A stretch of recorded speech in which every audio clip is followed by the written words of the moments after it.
ఇర్మియా గ్రంథము 10వ అధ్యాయము. విగ్రహములు నిజమైన దేవుడు. ఇశ్రాయేలీయులారా, ప్రభువు మీతో చెప్పు సందేశమును ఆలింపుడు. అతడు ఇట్లనుచున్నాడు: మీరు అన్యజాతుల పద్ధతులను అవలంబింపకుడు. ఆకాశములోని గురుతులను చూచి వెరగందకుడు. అన్యజాతులు వానికి వెరచినా వెరవవచ్చును. అన్యజాతుల ఆచారములు నిష్ప్రయోజనమైనవి. నరుడు అడవిలో చెట్టును నరకును, వడ్రంగి తన పనిముట్లతో దానిని చెక్కును.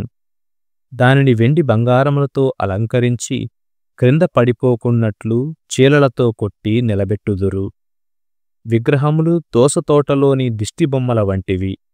అవి మాటలాడలేవు, స్వయముగా నడవలేవు, కనుక నరులే వానిని మోసికొని పోవుదురు. మీరు వానిని చూచి భయపడనక్కరలేదు. అవి మీకెట్టి కీడుగాని మేలుగాని చేయజాలవు. ప్రభూ, నీకు తుల్యుడెవడునూ లేడు. నీవు మహామహుడవు. నీ దివ్యనామము మహామహిమాన్వితమైనది. జాతులకు రాజువైన నిన్నెవడు గౌరవింపకుండును? గౌరవమును బడయుట నీ హక్కు. నిఖిల జాతుల జ్ఞానులలోగాని రాజులలోగాని నీ వంటివాడు లేడు. వారెల్లరునూ మూర్ఖులు, మందమతులు. విగ్రహముల నుండి వారు నేర్చుకొను బోధ నిరర్ధకమైనది. వారి విగ్రహములకు కమ్మచ్చున తీసిన తర్షీషు వెండిని, ఓఫీరు బంగారమును పొదిగిరి. అవి ఎల్లను కళాకారులు, కమసాలులు చేసినవి. ఆ బొమ్మలకు నేర్పరులైన నేత పనివారు నేసిన ఊదారంగు, ముదురు కెంపు రంగు బట్టలను తొడిగిరి.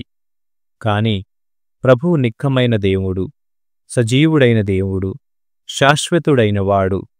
అతడు కోపగించినచో భూమి కంపించును. జాతులు అతని ఆగ్రహమును భరింపజాలవు. భూమ్యాకాశములను చేయని దైవములు భూమ్యాకాశముల నుండి తుడిచివేయబడుదురని మీరా జాతులతో నుడువుడు. ప్రభువు శక్తితో భూమిని చేసెను, విజ్ఞానముతో ప్రపంచమును నెలకొల్పెను, ప్రజ్ఞతో ఆకాశమును విశాలముగా విప్పెను. అతడు గర్జించినచో ఆకాశజలములు తల్లడిల్లును. అతడు నేల అంచుల నుండి మబ్బులను కొనివచ్చును, వర్షధారల్లో మెరపులు వెలిగించును, తన గిడ్డంగులలో నుండి వాయువులను పంపును. ఈ కార్యములెల్లా చూచి నరులు తెలివిని కోల్పోయి తికమకపడుదురు. విగ్రహములను చేయువారు సిగ్గుపడుదురు. వారి బొమ్మలు నిర్జీవములు, నిష్ప్రయోజకములు. అవి జడములు, అస్తిత్వము లేనివి, నగుబాట్లు తెచ్చునవి. ప్రభువానికి తీర్పు చెప్పుటకు వచ్చినప్పుడు అవి నశించును. కాని యాకోబు దేవుడు ఈ బొమ్మల వంటివాడు కాదు. అతడు సర్వమును చేసెను, ఇశ్రాయేలును తన ప్రజగా ఎన్నుకొనెను. సర్వశక్తిమంతుడని అతనికి పేరు. ప్రవాస శిక్ష. యెరూషలేము పౌరులారా, శత్రువులు మిమ్ము చుట్టుముట్టిరి, కాన మీ వస్తువులను మూటకట్టుకొని పారిపోండు. ఇదిగో, ప్రభువు మిమ్మీ దేశము నుండి వెళ్ళగొట్టును. ఒక్కనిని కూడా మిగులనీయకుండా మిమ్మెల్లరని మట్టుపెట్టును. ఇది ప్రభువు వాక్కు. యెరూషలేము పౌరులిట్లు విలపించిరి, కటకట, మేమెట్టి దెబ్బలు తింటిమి, మా గాయములిక మానవు. మొదట మీ బాధను సహింపగలమనుకుంటిమి, కాని ఇప్పుడు మా గుడారములు కూలినవి, వాని త్రాళ్ళు తెగిపోయినవి. మా పిల్లలు మా చెంత నుండి వెళ్ళిపోయిరి. పడిపోయిన గుడారములు ఎత్తుటకునూ తెరలను కట్టుటకునూ ఎవరునూ కనిపించుటలేదు. నేనిట్లు బదులు చెప్పితిని: మన కాపరులు మూర్ఖులు. వారు ప్రభువును సలహా అడుగరైరి, కనుకనే వారు వృద్ధిలోనికి రారైరి. మన ప్రజలు చెల్లాచెదరైరి. అదిగో వినుడు, వార్తలు వచ్చుచున్నవి. ఉత్తర దిక్కున ఉన్న జాతి సంక్షోభము చెందినది. ఆ జాతి సైన్యములు యూదా నగరములను ఎడారులు చేసి నక్కలకు ఆటపట్లు చేయును. ఇర్మియా ప్రార్థన. ప్రభు, ఏ నరుడును తన గతిని తాను నిర్ణయించుకోజాలడనియు తన జీవితమును తన వశములో ఉంచుకోజాలడనియు నేనెరుగుదును. ప్రభు, మమ్ము మృదువుగా శిక్షింపుము. కోపముతో కఠినముగా దండింతువేని మేము నాశమైపోయేదము. నిన్నెరుగని అన్యజాతుల మీద, నిన్ను ఆరాధింపని వారి మీద నీ ఆగ్రహమును కుమ్మరింపుము. వారు నీ ప్రజలను మట్టుపెట్టి సర్వనాశము చేసిరి, మా దేశమును ఎడారి కావించిరి. 11వ అధ్యాయము. ఇర్మియా నిబంధనము. ప్రభువు ఇర్మియాకు తన వాక్కునిట్లు వినిపించెను. నీవు నిబంధనపు షరతులను ఆలింపుము. ఇశ్రాయేలు దేవుడనైన నేను నిబంధనపు షరతులను పాటింపని వానిని శపింతునని యూదా ప్రజలతో, యెరూషలేము పౌరులతో చెప్పుము. నేను వారి పితరులను కొలిమి వంటిదైన ఐగుప్తు నుండి వెలుపలకు తోడ్కొని వచ్చినప్పుడు వారితో ఈ నిబంధనమును చేసుకొంటిని. వారు నాకు విధేయులై నేను చెప్పినదెల్లా చేయవలయునని ఆజ్ఞాపించితిని. అట్లు విధేయులైనచో నేను వారికి దేవుడనగుదనని, వారు నాకు ప్రజలగుదరని చెప్పితిని. అప్పుడు నేను వారి పితరులకు చేసిన వాగ్దానమును నిలబెట్టుకొందునని, వారి స్వాధీనముననున్న నేలను వారికి భుక్తము చేయుదుననియూ చెప్పితిని. ఆ మాటలకు నేను, ప్రభూ, అట్లే జరుగునుగాక అని అంటిని. అంతట ప్రభువు నాతో ఇట్లనెను, నీవు యూదా నగరములలోనికి, యెరూషలేము వీధులలోనికి వెళ్ళి ఇట్లు ప్రకటింపుము. మీరు నా నిబంధనపు షరతులను విని వానిని పాటింపుడు. నేను మీ పితరులను ఐగుప్తు నుండి తోడ్కొని వచ్చినప్పుడు వారు నాకు విధేయులు కావలెనని ఖండితముగా ఆజ్ఞాపించితిని. ఈరోజు వరకు నేను ప్రజలను హెచ్చరించుటను మానలేదు, కాని వారు నా మాట వినలేదు, నాకు విధేయులు కాలేదు. ప్రతివాడును తన దుష్ట హృదయము ప్రకారము నడచెను. నేను వారిని నిబంధనమును పాటింపుడని చెప్పితిని, కాని వారు వినలేదు. కనుక నేను వారిని ఆ నిబంధనమున చెప్పబడిన శిక్షలన్నిటికీ గురిచేసితిని.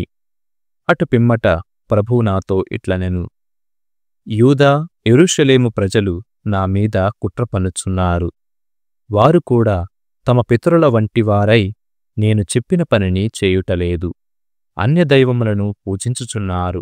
ఇశ్రాయేలీయులను, యూదా ప్రజలను కూడా నేను తమ పితరులతో చేసుకొనిన నిబంధనమును మీరిరి.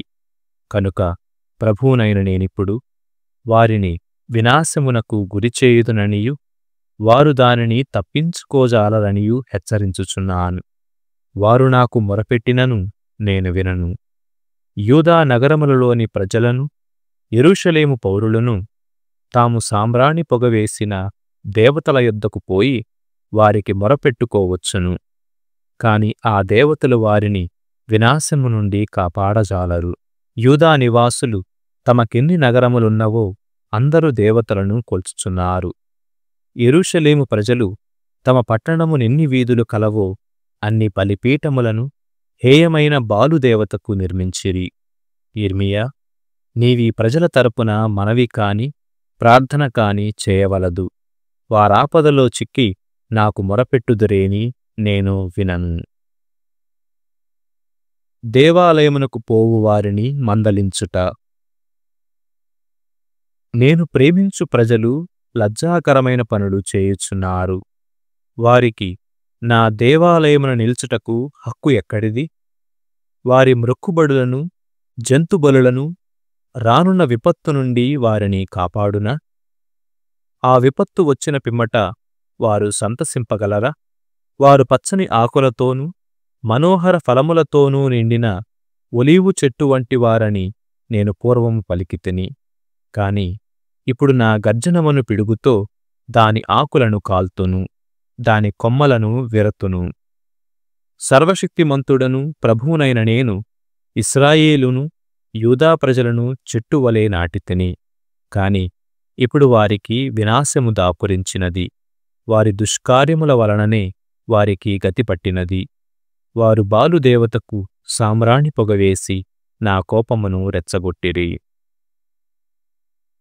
ప్రజలు ఇర్మియాను స్వీయ నగరముననే హింసించుట. నా విరోధులు నా మీద పన్ను కుట్రలను ప్రభువు నాకు తెలియజేసెను. నా మట్టుకు నేను తనను తోలుకొని పోవువారిని నమ్మి వధ్యస్థానమునకు వెళ్ళు గొర్రెపిల్లవలే ఉంటిని. వారు నాపై కుట్రలు పన్నుచున్నారని నాకు తెలియదు. నా విరోధులు పుష్టిగానున్నప్పుడే చెట్టును నరికివేయుదము. ఇతనిని నరలోకము నుండి తుడిచిపెట్టుదము. ఇక ఇతని పేరు కూడా వినిపింపకూడదని పలికిరి. నేనిట్లు మనవి చేసితిని. సర్వశక్తిమంతుడవైన ప్రభూ, నీవు న్యాయము తప్పని న్యాయాధిపతివి. నరుల హృదయమును మనస్సును పరిశీలించువాడవు. నేను నా వ్యాజ్యమును నీకు అప్పగించితిని. నీవు నా విరోధులకు ప్రతీకారము చేయగా నేను చూతునుగాక. అనాతోతు ప్రజలు నన్ను చంప నిశ్చయించుకొనిరి. నీవు ప్రభు సందేశమును ప్రకటించినచో మేము నిన్ను వధింతుము అని పలికిరి. కనుక ప్రభువిట్లనెను, నేను వారిని శిక్షింతును. వారి యువకులు పోరున చత్తురు. వారి కుమారులు కుమార్తెలు ఆకలికి చత్తురు. నేను అనాతోతును నాశము చేయుటకు నిర్ణీతకాలమును ఎన్నుకొంటిని. ఆ సమయము రాగానే ఆ పట్టణములోని ప్రజలెల్లరునూ చత్తురు. యెహెజ్కేలు గ్రంథము 40వ అధ్యాయము. యెహెజ్కేలు ధర్మశాస్త్రము. నూత్న దేవాలయము. అది నూత్న వత్సరము తొలిమాసపు 10వ రోజు. మా ప్రవాసము 25వ ఏడు. యెరూషలేము పట్టుబడిన పిదప 14వ ఏడు. ఆ దినము ప్రభు సాన్నిధ్యము నన్ను ఆవహించెను. ఆయన నన్ను కొనిపోయెను. దర్శనములో దేవుడు నన్ను ఇశ్రాయేలు దేశమునకు కొనిపోయి ఒక ఉన్నత పర్వతముపై నిల్పెను. నా ఎదుట దక్షిణపు తట్టున నగరము వంటి కట్టడములేవో కనిపించెను. ఆయన నన్ను వాని చెంతకు తీసుకొనిపోయెను. నాకు కంచువలే మెరయు నరుడొకడు కనిపించెను. అతడు కొలనూలు కొలబద్ద పట్టుకొని ద్వారము చెంత నిలుచుండి ఉండెను. అతడు నాతో, నరపుత్రుడా, జాగ్రత్తగా గమనింపుము. నా పలుకులను శ్రద్ధగా విని నేను నీకు చూపించు సంగతులను మనసులో ఉంచుకునుము. నిన్నిక్కడికి తీసుకుని వచ్చినది ఇందుకొరకే. నీవు చూచిన అంశములెల్లా ఇశ్రాయేలీలకు తెలియజెప్పుము అనెను. తూర్పు ద్వారము. నేను దేవాలయమును దాని చుట్టూ ఉన్న గోడను చూచితెని. ఆ మనుష్యుడు 10 అడుగుల పొడవు గల తన కొలబద్దతో గోడను కొలిచెను. దాని ఎత్తు మందము కూడా 10 అడుగులు. అంతట అతడు తూర్పు ద్వారమునొద్దకు వెళ్ళి మెట్లెక్కి దాని ప్రాంగణమును కొలిచెను. అది 10 అడుగుల వెడల్పు ఉండెను. దానికి ఆవల ఒక వసారా ఉండెను. దానికిరువైపులా 3 కావలివారి గదులుండెను. అవి చతురస్రముగా నుండెను. దాని పొడవు వెడల్పు 10 అడుగులు. వాని నడుమనున్న గోడల మందము 8 అడుగులు. ఆ గదులకు ఆవల ఒక వసారా కలదు. దాని పొడవు 10 అడుగులు. దాని గుండా దేవాలయమునకు ఎదురుగానున్న ప్రవేశపు గదిలోనికి పోవచ్చును. అతడు ఆ గదిని కొలువగా ఆ గది 14 అడుగుల వెడల్పు ఉండెను. ఆ గది దేవళమునకు చేరువలోనున్న ద్వారము అంతిమ భాగముగా ఉండెను. దాని చివరనున్న గోడల మందము 4 అడుగులు. వసారాకు ఇరువైపులనున్న కావలివారి గదులన్నీ ఒకే పరిమాణమున ఉండెను. వాని నడుమనున్న గోడల మందము సమానమే. అటు పిమ్మట అతడు ద్వార ప్రవేశ భాగమును కొలిచెను. దాని వెడల్పు 22 అడుగులు. తెరచిన ద్వారముల మధ్య గల తావు 16 అడుగులు. కావలివారి గదుల ముందున్న కమ్ములు 20 అంగుళముల ఎత్తు, అంతే మందము కలిగియుండెను. ఆ గదుల పొడవు వెడల్పు 10 అడుగులు. అటు పిమ్మట అతడు ఒక గది వెనుకటి గోడ నుండి దానికెదురుగానున్న గది వెనుకటి గోడ వరకు గల పొడవును కొలువగా అది 42 అడుగులుండెను. చిట్ట చివరనున్న గది నుండి ఆవరణకు త్రోవ కలదు. ఆ గది వెడల్పు 34 అడుగులు. ద్వారము వెలుపల గోడ నుండి చివరి గది వరకు గల వసారా పొడవు 84 అడుగులు. ప్రతి గది వెలుపలి గోడలోను గదికి గదికి మధ్యగల గోడలోను చిన్న కిటికీలు కలవు. వసారా ప్రక్కన గల లోపలి గోడల మీద ఖర్జూర వృక్షములను చెక్కిరి. వెలుపలి ఆవరణ. ఆ మనుష్యుడు నన్ను ద్వారము గుండా వెలుపలి ఆవరణములోనికి తీసుకుని పోయెను. అచట వెలుపలి గోడకెదురుగా 30 గదులుండెను. వాని ముందట రాళ్ళు పరచిన తావుండెను. ఆ రాళ్ళు ఆవరణలోనికి వ్యాపించియుండెను. వెలుపలి ఆవరణము లోపలి ఆవరణము కంటే పల్లముగా నుండెను. లోపలి ఆవరణము లోనికి కొనిపోవు ఎత్తైన ద్వారమొకటి కలదు. అతడు 2 ద్వారముల మధ్యగల ఆ దూరము కొలువగా 168 అడుగులుండెను. ఉత్తర ద్వారము. అంతటా అతడు వెలుపలి ఆవరణకు చేర్చు ఉత్తర ద్వారమును కొలిచెను. వసారాకు ఇరువైపులనున్న 3 కావలివారి గదులు, వాని నడుమనున్న గదులు, ప్రవేశపు గది కొలతలు తూర్పు ద్వారపు కొలతల వలెనేయుండెను. ఆ ద్వారపు పొడవు 84 అడుగులు, వెడల్పు 42 అడుగులు. ప్రవేశపు గది కిటికీలు చెక్కిన ఖర్జూరములు తూర్పు ద్వారమునున్నట్లే ఉండెను. ఇచట 7 మెట్లు ద్వారమునద్దకు కొనిపోవును. కట్టకడపటి ఆవరణకు అభిముఖముగా ప్రవేశపు గదియుండెను. ఈ ఉత్తర ద్వారము ప్రక్కనున్న ఆవరణము గుండా లోపలి ఆవరణములోనికి పోవు ద్వారము మరి ఒకటి కలదు. తూర్పున కూడా ఈ విధానమే కలదు. ఆ మనుష్యుడు ఈ 2 ద్వారముల నడుమనున్న ద్వారమును కొలువగా 18 అడుగులుండెను. దక్షిణ ద్వారము. అంతట అతడు నన్ను దక్షిణ దిక్కుకు కొనిపోయెను. అచట నేను మరి ఒక ద్వారము చూచితిని. అతడు దాని లోపలి గోడలను దాని ప్రవేశపు గదిని కొలిచెను. అవి ఇతర ద్వారముల కొలతల వలె నుండెను. ఈ ద్వారముకు చెందిన గదులకు కిటికీలు కలవు. ద్వారము పొడవు 84 అడుగులు, వెడల్పు 42 అడుగులు. 7 మెట్లు దాని చెంతకు కొనిపోవును. దాని ప్రవేశపు గది కూడా ఎదురుగా చెట్ట చివర నుండెను. లోపలి గోడల మీద చెక్కిన ఖర్జూరములు కలవు. అవి వసారాకెదురుగా నుండెను. ఈ వసారా నుండి కూడా లోపలి ఆవరణలోనికి పోవు ద్వారము కలదు. ఆ మనుష్యుడు ఈ 2వ ద్వారమును కొలువగా అది 168 అడుగులుండెను. లోపలి ఆవరణ దక్షిణ ద్వారము. అతడు నన్ను దక్షిణ ద్వారము గుండా లోపలి ఆవరణలోనికి కొనిపోయెను. అతడు ద్వారమును కొలిచి చూడగా అది వెలుపలి గోడలోనున్న ద్వారముల కొలతకు సమానముగా నుండెను. దాని కావలివారి గదులు, ప్రవేశపు గది లోపలి గోడలు ఇతర ద్వారములోని గదుల కొలతలకు సమానముగా నుండెను. పొడవు 84 అడుగులు, వెడల్పు 42 అడుగులు. దాని ప్రవేశపు గది వెలుపలి ఆవరణ ఎదురుగా నుండెను. వసారా ప్రక్కన గల గోడలపై ఖర్జూరముల చెక్కడములు కలవు. 8 మెట్లు ఈ ద్వారములకు కొనిపోవును. లోపలి ఆవరణ తూర్పు ద్వారము. అతడు నన్ను తూర్పు ద్వారము గుండా లోపలి ఆవరణలోనికి కొనిపోయెను. అతడు ద్వారమును కొలువగా అది ఇతర ద్వారముల కొలతకు సమానముగా నుండెను. దాని కావలివారి గదులు, ప్రవేశపు గది లోపలి గోడలు ఇతర ద్వారములలోని గదుల కొలతలకు సమానముగా నుండెను. దానికి అన్ని వైపులా ప్రవేశపు గదిలో కూడా కిటికీలు కలవు. దాని పొడవు 84 అడుగులు, వెడల్పు 42 అడుగులు. ప్రవేశపు గది ఆవరణకు అభిముఖముగా నుండెను. వసారా ప్రక్కన గల గదులపై ఖర్జూరములను చెక్కిరి. 8 మెట్లు ఈ ద్వారముకు కొనిపోవును. లోపలి ఆవరణ ఉత్తర ద్వారము. అంతట ఆ మనుష్యుడు నన్ను ఉత్తర ద్వారమునకు కొనిపోయెను. అతడు దానిని కొలిచి చూడగా అది ఇతర ద్వారముల కొలతలకు సమానముగా నుండెను. వానివలే దానికి కూడా కావలివారి గదులు, అలంకరింపబడిన లోపలి గదులు, ప్రవేశపు గది, నలువైపులా కిటికీలుండెను.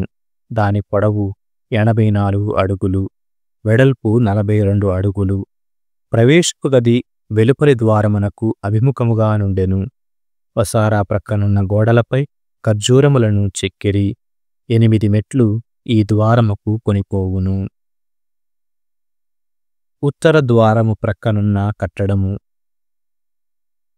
వెలుపలి ఆవరణమున ఉత్తర దిక్కున లోపలి ఆవరణముతో కలియునట్లుగా ఒక కట్టడము కలదు. దాని నుండి ఆవరణకు ఎదురుగానున్న ప్రవేశ ద్వారములోనికి దారి కలదు. ఆ దారి వద్ద దహనబలిగా అర్పింపనున్న జంతువుల మృతదేహములను కడిగి శుద్ధి చేయుదురు. ఈ ప్రవేశపు గదిలో ఇరువైపులా 2 చొప్పున మొత్తము 4 బల్లలు కలవు. పాపపరిహార బలిగా గాని, ప్రాయశ్చిత్త బలిగా గాని, దహనబలిగా గాని అర్పింపనున్న జంతువులను ఈ బల్లలపైనే వధించుదురు. గదికి వెలుపల కూడా ఉత్తర ద్వారముకు ఇరువైపులా 2 చొప్పున మొత్తము 4 బల్లలు కలవు. బలిగా సమర్పించు జంతువులను వధించు బల్లలు మొత్తము గదిలోపల 4, గది వెలుపల 4 కలవు. కట్టడములో పశువులను దహనబలికి సిద్ధము చేయు బల్లలు చెక్కిన రాతితో చేయబడినవి. అవి 20 అంగుళముల ఎత్తున ఉండెను. వాని పొడవు వెడల్పు కూడా 30 అంగుళములు. బలి పశువులను వధించు పరికరములన్నిటినీ ఈ బల్లలపైనే ఉంచుదురు. బల్లల చుట్టూ 3 అంగుళముల వెడల్పు గల అంచులు ఉండెను. బలిగా అర్పించు మాంసమంతా ఈ బల్లలపైనే ఉంచుదురు. అంతట ఆ మనుష్యుడు నన్ను లోపలి ఆవరణలోనికి కొనిపోయెను. అచట ఆవరణం వైపునకు తలుపులు గల గదులు 2 కలవు. ఒకటి ఉత్తర ద్వారము ప్రక్కన దక్షిణ దిక్కుకు అభిముఖముగా నుండెను. మరి ఒకటి దక్షిణ ద్వారము ప్రక్కన ఉత్తర దిక్కుకు అభిముఖముగా నుండెను. దక్షిణముకు అభిముఖముగానున్న గది దేవళమున పరిచర్య చేయు యాజకుల కొరకు అని, ఉత్తరముకు అభిముఖముగానున్న గది బలిపీఠము వద్ద పరిచర్య చేయు యాజకుల కొరకు అని అతడు నాతో చెప్పెను. యాజకులెల్లరూ సాదోకు వంశజులు, దేవుని సన్నిధిలో పరిచర్యలు చేయుటకు అనుమతి పొందినవారు, లేవీయుల తెగలోని వారు మాత్రమే. దేవాలయ ప్రవేశ ద్వారము. ఆ మనుష్యుడు లోపలి ఆవరణను కొలువగా అది నలుచదరముగా నుండి 168 అడుగుల పొడవు వెడల్పును కలిగియుండెను. దేవాలయము దానికి పడమరన కలదు. దాని ముందట ఒక బలిపీఠము కలదు. అంతటా అతడు నన్ను దేవాలయ మండపము అనగా ప్రవేశ భాగములోనికి కొనిపోయెను. దాని ద్వారమును కొలువగా అది 9 అడుగుల పొడవు, 24 అడుగుల వెడల్పు నుండెను. మెట్లు దేవాలయ ప్రవేశ భాగములోనికి కొనిపోవును. ఆ భాగము 34 అడుగుల వెడల్పు, 20 అడుగుల పొడవు కలిగి ఉండెను. ద్వారము కిరువైపులా స్తంభములు కలవు. సామెతల గ్రంథము 15వ అధ్యాయము. జనకుని మందలింపులను త్రోసిపుచ్చువాడు మూర్ఖుడు, అతని దిద్దుబాటును అంగీకరించువాడు వివేకి. సజ్జనుని సంపదలు నిలుచును, కష్టకాలమున దుష్టుని సొత్తు నాశనమగును. జ్ఞానమును వెదజల్లునది విఘ్నులు కాని మూర్ఖులు కాదు. ప్రభువు దుష్టుని బలిని అసహ్యించుకొనును, సజ్జనుని ప్రార్థన వలన ప్రీతి చెందును.